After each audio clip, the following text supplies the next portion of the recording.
ये क्या क्या इनका विधान है, ये थोड़ा सुनाता हूं आपको। ये पारखी नहीं मानते कि कोई लोक है, सतलोक है, अमरलोक है, अगमलोक है। पारखी नहीं मानते। ये कबीर साहब को एक जीव मानते हैं, मानव मानते हैं। जब कबीर साहब भी जीव और अभिलाष दास भी जीव, फिर कबीर साहब को सतगुरु और परमात्मा वो क्यों मान लिया है न जीव। अब अभिलाष दास जी करके दिखाओ रचना कबीर साहब वाली, फिर उस कबीर साहब का सारा क्यों लिया, अगर वो जीव ही थे तो। अपने आत्मा जैसे आत्मा और परमात्मा, राजा और प्रजा दोनों एक जैसे ही शकल होती है। राजा भी मनुष्य ही होता है, लेकिन उसकी सामर्थ्य में अंतर होता है। तो जैसे आदरणीय गरीबदास साहिब जी को परमात्मा मिले, आदरणीय नानक साहिब जी को मिले, आदरणीय धर्मदास साहिब जी को परमात्मा कबीर जी मिले, आदरणीय दादू साहिब जी को मिले, आदरणीय मुल्कदास साहिब जी को मिले, आदरणीय गीसादास साहिब जी को मिले। उन सभी ने उस परमात्मा की महिमा का गुणगान किया, आंखों देखा सतलोक और सचखंड बताया। गरीबदास साहिब जी को परमात्मा सचखंड लेकर गए, वहां की सारी सतीति दिखाकर वापस छोड़ा, तब कहा था अनंत कोट ब्रह्मांड का एक रति नहीं भारे, सतगुरु पुरुष कबीर हैं ये कुल के सिरजनहारे।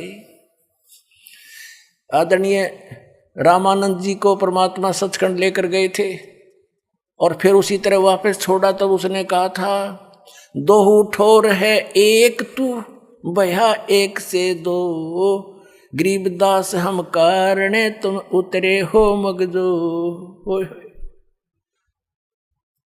बोलत रामानंद जी सुनो कबीर करतारे, गरीबदास सब रूप के तुम ही सृजनहारे।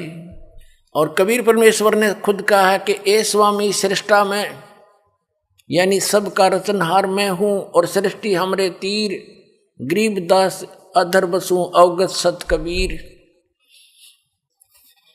और फिर परमात्मा ने कहा कि सुन रामानंद राम हम, यानी राम माने परमात्मा, हम हैं।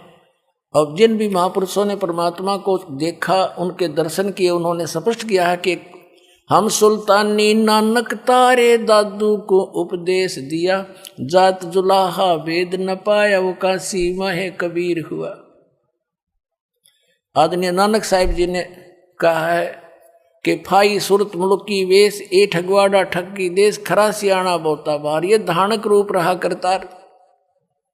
करतार माने सबका रचने वाला, सबका स्वामी। कबीर बीजक को ये सत्य मानते हैं, कबीर बीजक में ही ये अड़ंगा कर रहे हैं। परमात्मा कहते हैं कि राम नाम की आस, परमात्मा के नाम की भक्ति होती है। और ये कहते हैं नाम नूम कोई जाप करने का नहीं होता, केवल ध्यान लगाओ, ये पारखी कहते हैं। और परमात्मा कहते हैं कबीर साहब राम नाम रटते रहो, राम नाम रटते रहो, जब तक घट में श्वास प्राण, और कदे तो दीन दयाल के है भनक पड़ेगी कान। और यही गीता जी बताती है 8वें अध्याय के 13वें श्लोक में, ओम इति एकाक्षरम ब्रह्म विहारण मामनुस्मरण ये प्रयाति तदन देहम सयाति परमाम गतिम। अब गीता ज्ञानदाता कहता है कि मेरा एक वो मंत्र है मुझ ब्रह्म का, नथिंग एल्स।